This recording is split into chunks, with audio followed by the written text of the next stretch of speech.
What I keep being too caught up by all my demons, lost without that love. I've always had a fascination with the sport that is NFL, and with the Super Bowl recently being played, I thought it'd be a great idea to delve deep into the sport that Americans call football. So, ladies and gentlemen, welcome back to another edition of On the Line Live Stories, where I speak to some incredible individuals who are related to Aston Villa in some manner about their life stories. And today, I'm joined by presenter Josh Norris. Josh, how are you? Liam, I'm doing wonderful. First of all, thank you so much for having me. Big fan of yours, actually. Been watching you for a few years now. I mean, as we will get into, I follow Aston Villa, as you can tell by my accent or lack thereof, depending on who you ask, from very far, miles and miles, some might say. And so seeing you have your end of game recaps outside of Villa Park and everyone else, I mean, I'm sure we'll get into it, makes you feel a little bit closer to a place I've never even been to. So I love that. So thank you for doing that. And thank you for having me. I appreciate You're making me blush. You're making me blush. It's too nice. You're too nice. So I just want to talk again about the origins of your passion for Aston Villa, because of course we've just established now you're from overseas, you're from America. So how did you get to love Aston Villa? What was that like? What was the process?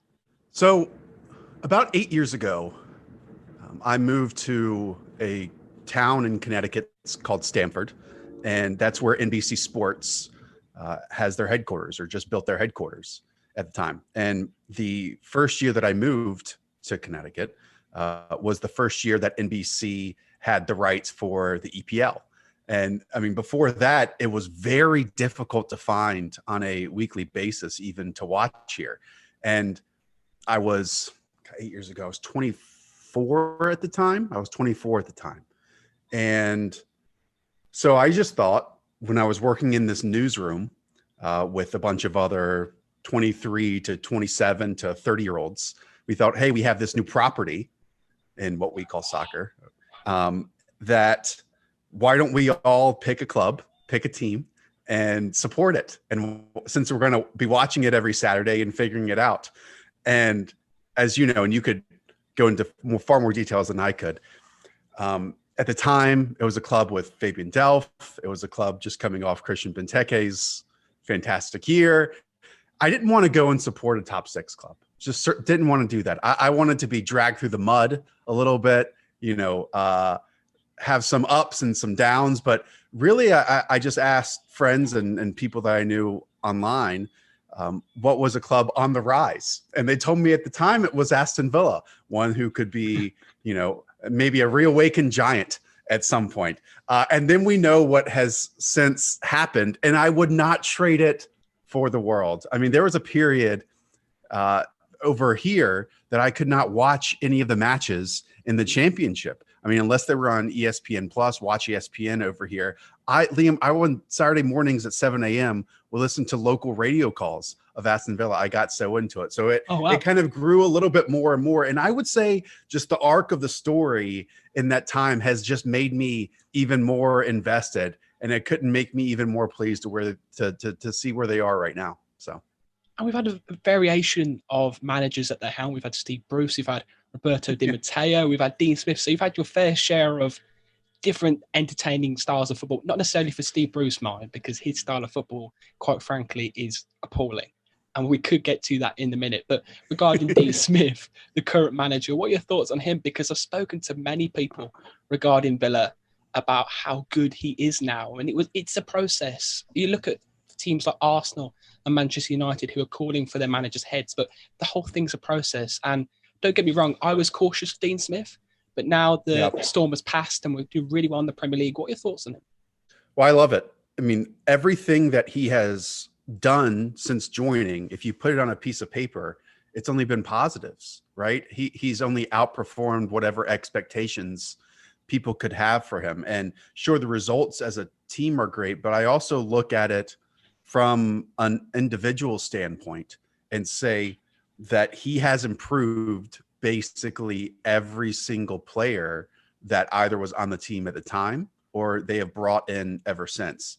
And I'm sure we'll get into this, but just the coverage of football over there compared to the NFL over here, it's so drastically different. And I would say that has to do with how much access is available. I mean, here, basically, you are, 5, 7 local team beat writers can go and have all these press conferences, go into the locker rooms. They just have so much more insider information than what is available over there. I mean, it seems so secretive. So we don't even know what the decision-making process behind the scenes has been like over the last 2 years. But just from a front-facing standpoint, it's been really great. And I do want to say, like, I am such a new fan that really what kind of was a turning point for me was once I was there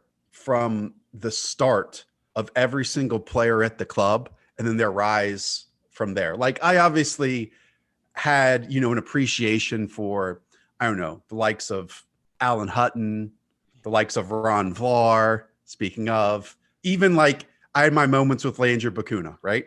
But there was never a time where I could be like, I fully understand this club until I was there at the start of, your Connor Howerhands, your John McGinns, your Tyrone Mings, so on and so forth, right? Because once you see what the focus and the identity of who they were when they were brought in to what they became, and even if they exceeded or underperformed those expectations, so on and so forth, to me, that's when you really get a full grip and a grasp of what the club is and what the team is.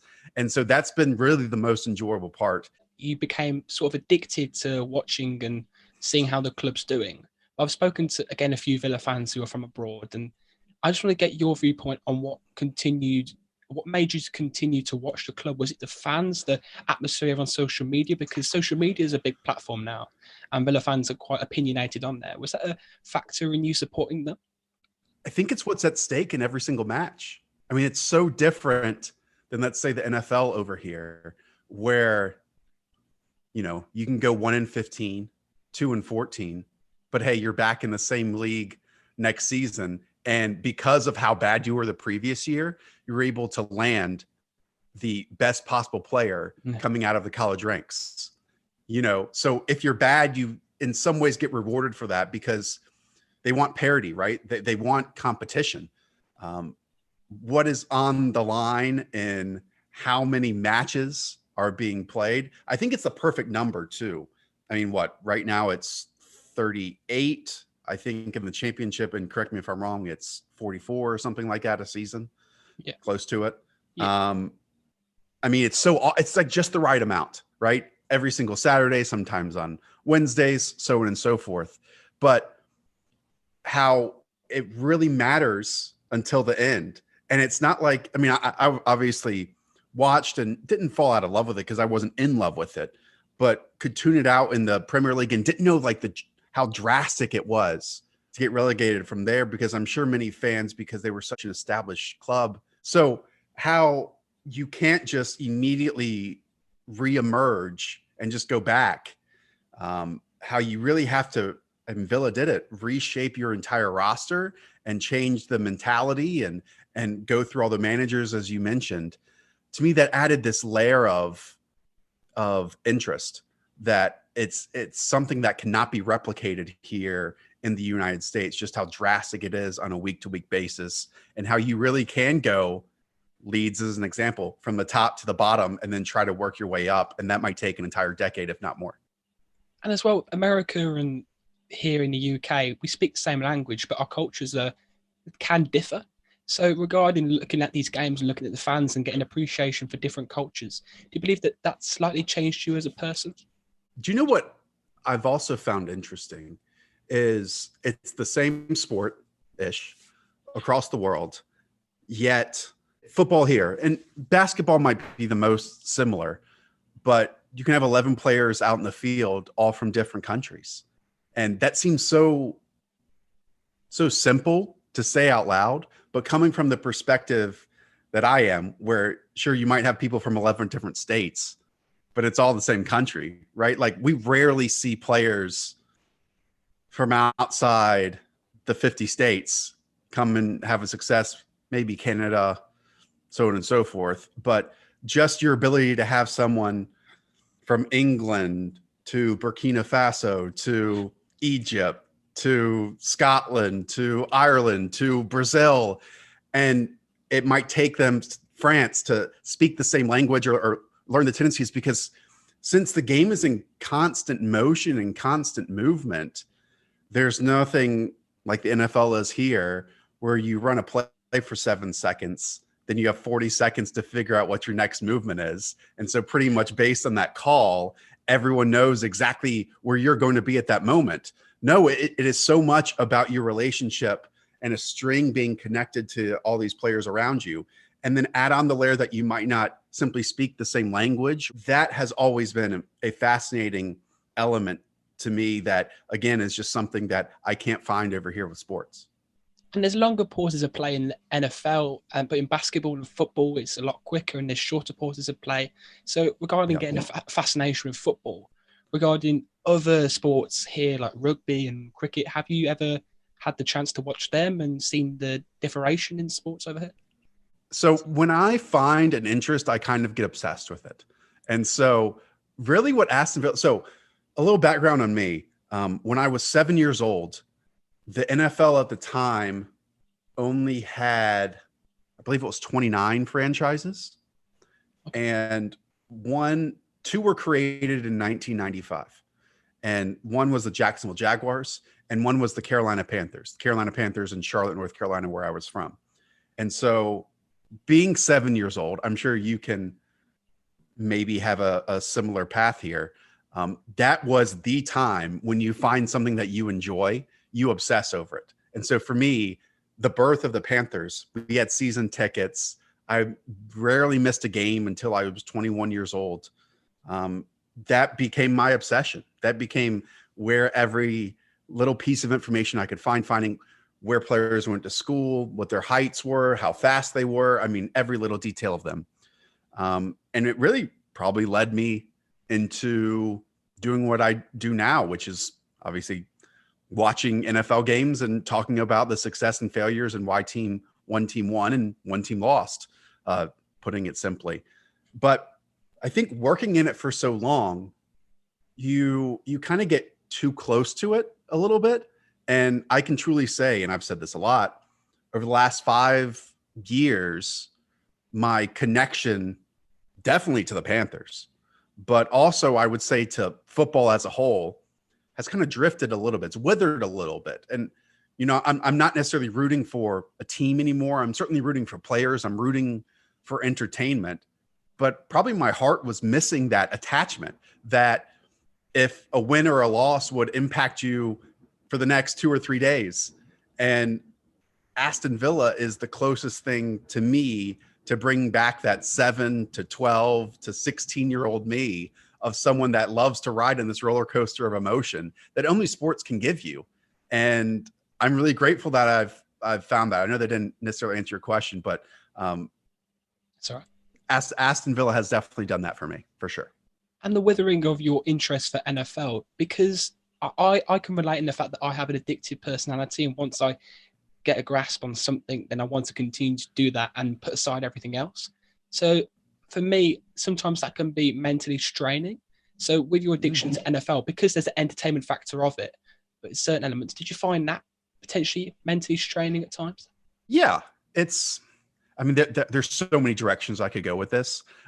It's a job, first of all. And I think all of us, I think it's incredibly important to find something that you like to do each day and do that as your career, because like going to work and disliking what you do, it's so draining because you spend so much time on it. There's a lot of factors here. I would say the injuries, how the league has dealt with injuries, namely head injuries, is a big part of it. Like when I watch football now, I can't help but think, the person who's carrying the ball, he might have 25 mini car crashes a single game. That's truly what it is. And that, as you have seen, and as I get older, players that I watched when I was younger, now have either passed away or are crippled or, are ailing from their time. And I don't think the league has done a great job in how they've handled that. I mean, concussions are such not a new act, but how they're being handled they're still learning about them. It's a new phenomenon in the last 20 years. And that's crazy. That's absolute madness. And also, I think the closer you get to something, and maybe this is an American phrase and not an English phrase, but you learn how the sausage is made a little bit. Definitely an American phrase. and I'm not sure if everyone wants to know and to see and to learn how the sausage is made in every way. They just want to eat it because it's delicious, right? Yeah. So finding out how decisions are made, who was making them, what biases they have, how it can be a crude and gross business at times because money in the end is all that matters. Now, maybe, and I'm sure you can and other supporters can tell me how the PL with all their foreign owners and everything like that can be, termed the same exact thing. I'm not quite there yet with my PL understanding. But I am that way with the NFL. And I think so many other things have kind of wrapped up, but it's just what I do on a daily basis. And now football, Aston Villa, is kind of my escape in some ways. And the mental health aspect of teams getting a better understanding for the impact that concussion can have. Because if you look at the England squad that won the World Cup in 1966, some of them have passed away now, some have Alzheimer's, and they've been severely impacted by the brutality of football during that day. And I think as well, with the mental health aspect of things, the understanding and the importance of EQ compared to IQ being, of course, the measure of intelligence in certain ways, and an EQ, emotional intelligence, that's becoming a real prominent thing now within society. Yeah. Do you think that going forward, EQ will have better understanding and be more prominent within society regarding sports, taking care of players? And as well, if you look at the mental health aspect of things one more time, because certain players may not be able to perform to their best abilities due to having mental health problems. So these things all come together with the sports now, NFL and football going forward, to have a better understanding of not necessarily how good someone is at the game, but potentially certain implications and the fact that someone could not be mentally right and have a positive mental health, and that could really have an effect on them, or they can have a concussion. All these different things come together with the topic of mental health. And it starts even earlier here. I mean, you can't make money playing football, NFL football, until you're about 20 years old. I mean, you have to be 3 years removed from high school sports before you can even be eligible to play in the NFL. And then you don't get to decide where you're going.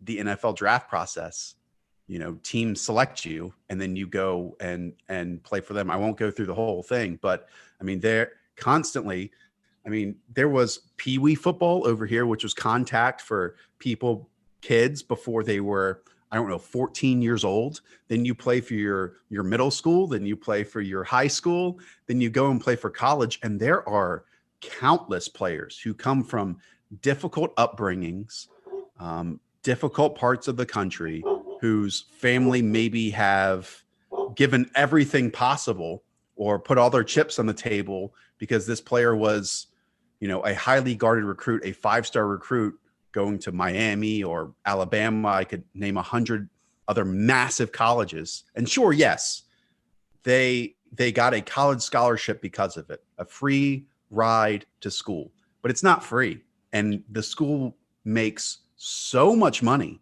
off of these athletes. I mean, football programs, if you're a football school, basically, basketball programs too, can support the entire athletic department, which is 23 sports. Yet these kids, these students are not getting paid for their services necessarily. And what I was getting to is many careers are ended before they even get started professionally, before they can even make money because of these injuries, 2 or 3 concussions or a complete blown out knee or hip injuries, so on and so forth. And then the NFL is ruthless when it comes to these injuries during the pre-draft process, because there's something called the NFL Combine where almost 300 of the best juniors and seniors coming out of college go and are just poked and prodded of every single injury that they have. Then they wear these tights to work out in front of these NFL teams. And it's a spectacle in some ways, but then when you reduce it down, it's gross. It's ugly a little bit. And, you know, if they have one bad interaction with someone, or if they have one injury that is chronic over and over and over again, that they again got before they even get to make money on it, NFL's like, oh no, we don't want you, and we're just going to pass. We're going to take you off our draft board. And there's been plenty of examples where all 32 teams do that, and a player is just left in the dust, you know. And so you go from being this majorly optimistic future when you're 18 years old, and by 21 years old, it's done. I'm just a guy sitting at my desk watching this and observing it, but I've observed it, I think, a little bit too much for me to just love it as much as I used to, if that makes sense. Yeah. And over here on Twitter as well, there's been a lot of cases where young footballers who get released from academies commit suicide due to depression and the fact that they can't pursue the career that they wanted to in the first place. So do you believe that in regards to concussion and injuries, the Premier League are now introducing concussion subs? But regarding mental health, do you believe that companies and franchises like the NFL and the Premier League need to do more in that sense? Yeah, I wish I knew more about this. Like, I wish I was an expert in it, because I truly feel like we look back in 10 years and realize how poorly it was all handled. I mean, I am no professional football player, wasn't even close to playing in college, but I will talk about my glory days of high school football here for a moment, and just say that when I was, a sophomore, junior in high school, 16, 17 years old, during August, because the football season mainly ranges from September until December. August was like our preseason. 2-a-days, they're called here. You have 2 practices a day, a 9 a.m. and a 6 p.m. And I mean, that wasn't very long ago. That was, I guess now it was 16 years ago, 15 years ago. But those were 2 padded practices every single day. So it was just headbutting each other, wow. constant contact. And, you did that for 3 weeks straight. And again, we were 16, 17, very formative years, both physically, both emotionally. And it's gotten to the point mainly about 9 years ago when the collective bargaining agreement of NFL players said, hey, we're not doing this unless you limit how much contact we can have in practices. That the NFL can only have, I believe, 9 padded practices all season long. Now, again, 9 padded practices, and sure, those men are 250, 300 pounds banging into each other. But we would have 9 padded practices a week at 16, 17, 18 years old. So the jumps, the growth that we've had and the progression of safety makes a lot of sense. And the NFL keeps making tweaks to rules on kickoffs and kickoff returns, punts, so on and so forth, each and every year. But I feel for the people who were prolific in the 1970s, 80s, 90s, who were great, who didn't make nearly enough money because of the money that's in it now, who are also now, getting knee, hip replacements. And like you mentioned, suicide is a part of it as well. And I mean, there have been some of the best players of all time, Hall of Famers, who have just the final years of their life do not get to live in the same glory that they did during, the height of their playing days. And I don't know if there's a right answer for it. And part of me wonders, Liam, if it's just always going to be a part of the sport, because at the end of the day, again, it's 2 people running at full speed together, play after play after play, 60 times a game. Yeah. And I don't know how far you can remove and get away from that and still keep the essence of why people watch it in some way. And from leaving the game as well, there's special instances, I believe, for example, Terry Crews and Dwayne Johnson, who from participating in the NFL and this certain game have gone on to have successful careers. But there's the majority don't do that, and they struggle with not being able to continue on the pathway to glory within the NFL. I'm sure that there's something similar over there, but they say that the NFL stands for not for long, and how something like 53% of the league, their career ends after 2 years. Not necessarily due to injury, just because you get replaced. There's so many younger, cheaper players on those contracts that the team might feel are better or have more potential, always cycling through. And, as soon as you get to the NFL, the minimum contract is about, and don't quote me on this, but it's about $550,000 a year. Okay. Which is a lot. It's a lot. But then you start living that lifestyle, right? You start, you buy a house or a big apartment. You see these established players with millions and millions to their name. And, you start buying this thing here or investing in this thing here. And I mean, some of the best players are bankrupt.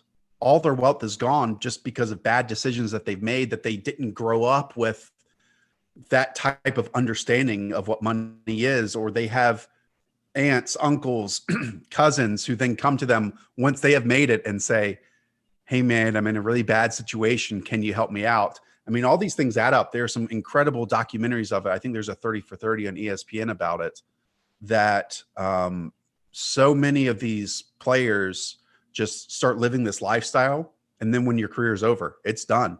And then you can't sustain that lifestyle and you find yourself in a really difficult position. So yeah, it's one where, I mean, so many of these players, and I'm sure the same thing can be said about football over there, but it's different because, you might start an academy at less than 10 years old at a club, and you can work up to that point. And then even if you don't get to that club, maybe another one picks you off because of the name brand of it, so on and so forth. But so many of these players, once you're 12, 13, 14, once you start getting recruited and the fans of these colleges start following you on Twitter and Instagram, like you just think the trajectory is up and up and up. And then once it ends, it ends. And I'm sure is just so difficult to get over and just reset your life once your whole life has been targeted towards succeeding at this one thing. And the same with academies as well, with money being pumped into football. From a young age, these players over here can get paid huge sums.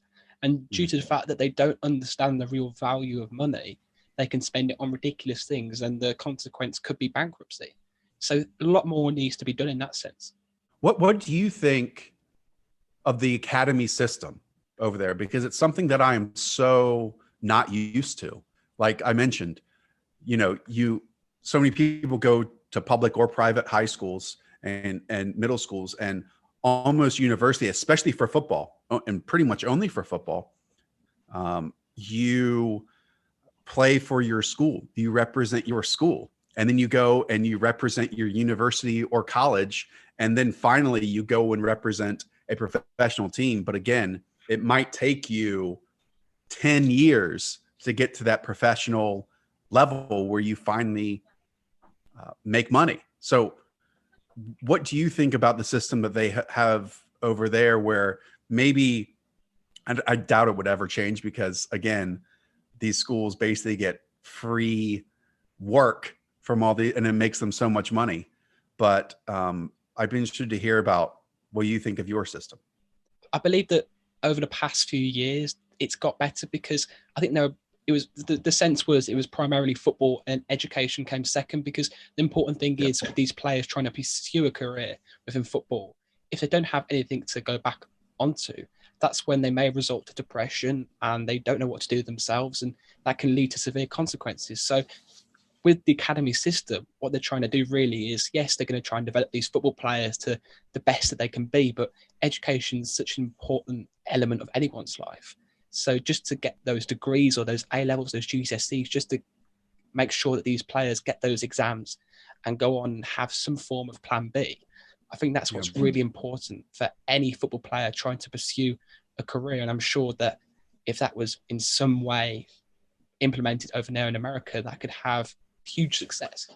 They call them student athletes over here, but I mean, that is such a sham. That's truly, if you go to one of these major schools, really an FBS school, maybe a top 50 school in football, then your goal is to get out of there in 3 years. You want to play well enough to leave for the NFL, that the NFL wants you before you even have your diploma, before you even have your degree.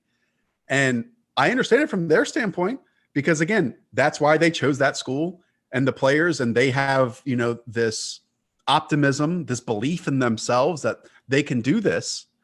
But like we just mentioned, how often it fails, it can leave them. And sure, they have studied and they have gone to class, but that has been so secondary in so many of their lives that I'm sure it can be difficult to bounce back from. What I find fascinating over there is, I see, Louis Berry going for these sums like $1 million at 16 years old, and all the Larry Bogard and so on and so forth. I mean, these sums of money, and that's 16, 15, 14, you see it, so on and so forth. Here with NFL draft, like I mentioned, the youngest you can be, if you were like young for your age, is 19. Most of the prospects are anywhere from 21 to 23 years old. And the hit rate on them is 50%. That's awful. A 50% hit rate is really bad. And so to me, it's fascinating that that's 5, 6, 7 years older than a lot of these players in your academies over there. And so how teams can even be confident in, investing so many resources in players at those age. But I guess part of it is how you can be an impact player at 18, 19, 20, 21 versus here, you're just getting to the league at that point. Yeah, and I don't want to go off on a tangent, but if you look for a certain example, the circus and how they used to use animals in quite a cruel manner just for entertainment. So if you look at things like the NFL and football, yes, they're trying to provide entertainment on the pitch, but if they're not really focusing on how these certain methods of training are really affecting the people who are conducting these games, that can have a detrimental effect on people's mental health. Yeah, I think in some ways it comes full circle here in a little bit, because and I'm sure a lot of your viewers or listeners know of Chris Wessling, who recently passed away here. He's part of a show called the Around the NFL podcast, and does great work. I used to work with him over at NBC, and he always did this wonderful job of adding a philosophical edge to what we view with football. And, so many people watch sports because they want that feeling, but to me, sometimes they take it a bit too seriously. And I'm sure you've seen this too, where they just get so invested that hatred comes out, hatred for their own players, their performances, the opposition, their performances, nasty things are said, where to me, at the end of the day, it's what you just mentioned. It should be entertainment. And on some level, I think finding like the artistry in it can maybe find the purest form of it, and appreciating that element of it. I mean, this is going to sound so simple and so bland, but just build up play of 7 or 8 passes, or, a simple Jack Grealish run on the left side where, he crosses it beautifully, perfectly placed pass, that a curler to the right hand corner. I mean, that type of poetry in motion to me is now what I find most enjoyable out of the whole thing. It truly is beautiful. And I feel like I'm able to appreciate that aspect of it rather than these long held rivalries or hatreds that have spanned decades, because I didn't have those decades of experience, So I know it's easy for me to say, but I'm really thankful that I'm able to have that appreciation that isn't necessarily tarnished by a complete understanding of how the entire system works, if that makes sense. Yeah, and I think the thing is as well, when you get especially over here, when you get addicted to something, especially football, I look at the Women's World Cup, right? And how opposition fans were sitting next to each other, and they were just celebrating the element of sport. There wasn't any rivalry. And that was what really stuck with me, the element of the fact that they really loved the sport itself. They didn't care about the opposition fans, or there wasn't hatred between each other. They just love the sport itself. And don't get me wrong, rivalry is great at times. But the thing is, when you get so addicted to something, we can become so susceptible to carrying on that trend of hatred and criticizing players when they're putting in hours upon hours of work training for these matches. I know there's certain instances where, for example, you look at Villa's relegation season, and there was certain elements of that team that really caused them to get relegated, and they may not have been trying enough. And that's where you have to draw a line at a certain point. But when you have players like Jack Grealish and Dean Smith at the helm, and they're trying so much, I don't believe that we can criticise them to the extent that people are potentially doing so if we were to lose 2 or 3 games on the bounce. Yeah, I would say, and it's really difficult in that moment, but try to like reset yourself, be able to take a step back and ask, like, why are you watching this? Like, what is your reason for spending, 2 hours and sometimes 4 hours a week in watching this ball be kicked around and hopefully find its way into the back of the net? And it's for joy, it's for entertainment, it's for hope, it's for optimism. And it's not because you're going out there in the hopes of finding the next person you dislike or the person you want to criticize.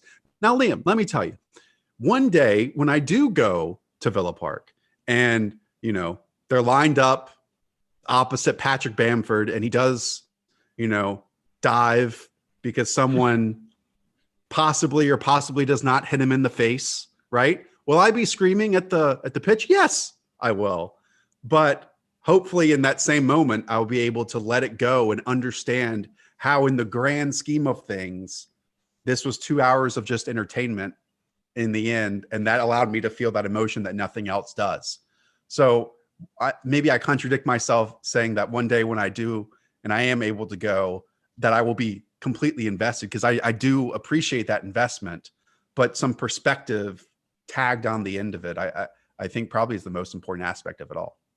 And worldwide, the great thing is in order to improve our understanding of mental health and how people are feeling during different times, education's the most important thing. And I believe that as the years are going on, more awareness is being put around mental health, and feelings are just so important in order to function to the best possible being of yourself. And for example, we go back to this situation regarding footballers, and they'll train and train and train on the pitch. And when it comes to the matches, they don't want a toxic atmosphere around the stadium. They just want to play to the best ability that they can, and they want positive atmospheres around them. So I think the great thing is that more awareness is being put around mental health. And I believe the future is bright, but this impact will be slow in certain ways. Yeah, I mean, think of how difficult like the social media era is with these players, right? Mm-hmm. I mean, they are people too. I have, this small group of supporters who watch and listen to shows that I do, and I don't want them to say anything negative about me. I mean, it would hurt me deeply, right? I work hard for good shows, so they are entertained, so they enjoy it. And when I see negative messages, it might only be, 1, 2, or 3 every couple weeks, criticisms. I mean, maybe I'm soft, but that impacts me. And in extreme circumstances like racism, that's becoming more apparent on social media. And it's so easy for people to be targeted with such vile abuse nowadays. So with this situation and this discussion going on and on and on, what do you believe social media companies can do to solve this issue? Yeah. Over here, I would say a major issue, racial issues obviously have just been embedded in, to be honest, American culture for decades, right? And it can be difficult for people to recognize those and then take steps to correct them. And the past year, I think, has highlighted that even more. But I don't want it just to stop there. Gender issues too have been major issues, because more than ever, and it's wonderful, women are covering football and doing a fantastic job doing it. Yet there is a good old boy nature of that business, of, quotes being acquired through locker rooms and players changing in those atmospheres, and then women having to go and be, involved in these gladiator-esque moments of, oh, let me assert my authority on you. And it doesn't just stop with the players. It also goes to the coaches and the general managers and the scouts who, are just around men all day, and then just how they interact with women who are just trying to build a relationship. There have been stories over the last 6 months that are just gross, really gross. And that's been happening for the last 36 years, right? I'm not sure. And it's something that I don't have a perfect answer to, because I feel so detached from it, to be perfectly honest with you. Some of just the day-to-day direct messages or conversations that people of a different race or of a different gender receive in comparison to what I do on a daily basis, it's shocking. And you can say all you want, like, hey, try to walk a day in someone else's shoes, but then the day, what I've realized over the last year is just think of, and if we can talk about race here, think of how a simple interaction with a police officer, how I might feel in that interaction, and how different someone else might feel in that interaction. Like, they might immediately go to be nervous about their safety, when in that moment, I have never even thought about that. And so I think the first step, Liam, is to understand that someone else's perspective in a simple interaction might be drastically different than yours. And if we can all understand that, which can be so difficult because we only live our own lives, right? But then hopefully individuals can just be a little more kinder on a daily basis.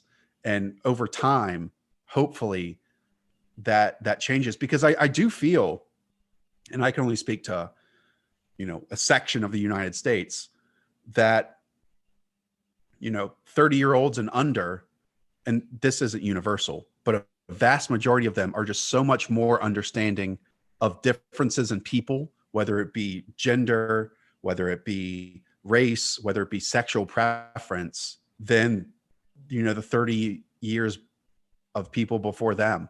And so it's going to take time. It's not something that can be instant, but hopefully we just do understand of acceptance of people different than us.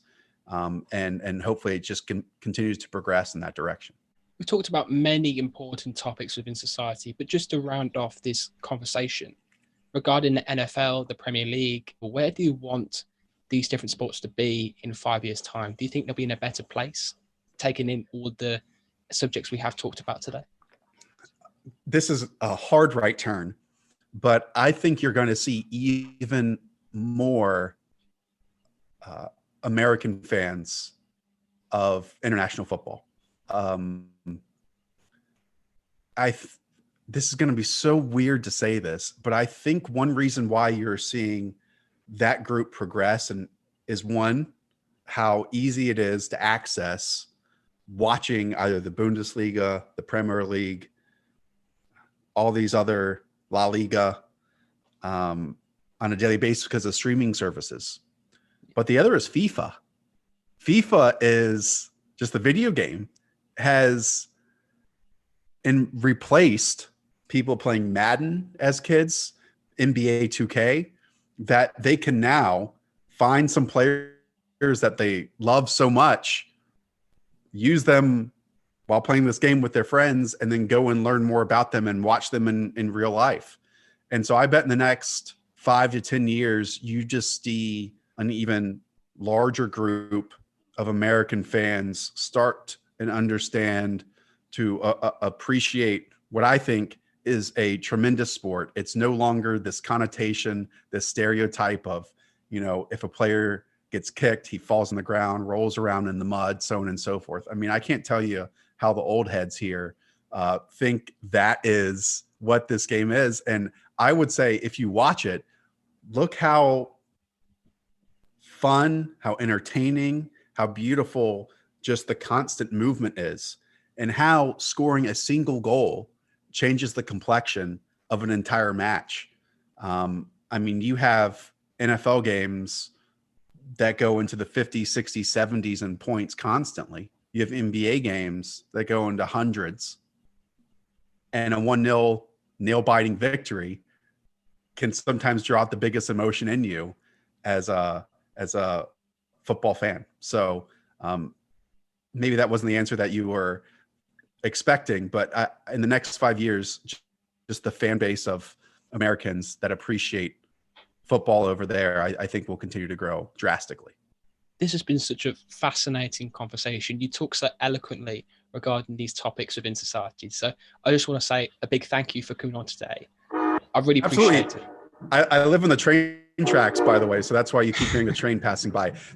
Liam, we didn't have like an outline for the show at all. I don't want people to think that these were scripted topics. These were great questions. I was not expecting to go in this direction at all. So it's something I really appreciate. And I want to say one thing about you. The reason why I think it headed in this direction is because as a presenter, you listen. You listen to me and the answers that I was given. And I think for people who want to do this, listening is probably the most important thing, because then it leads to a conversation. It doesn't just lead to, hey, I have these 10 questions written down. I need to get to these 10 questions, no matter how many weird turns and awkward silences it might take. So thank you for listening to me and my answers, because we started at the top and we dug ourselves a hole and we kept going down and down and down. And I appreciate it. I've never had this type of conversation with someone. So Liam, thanks so much. Make sure you leave a like and subscribe to the channel. Go and check out Josh on his Twitter page. He's doing some fantastic work over there. But most importantly, stay safe, stay well, and up the Villa.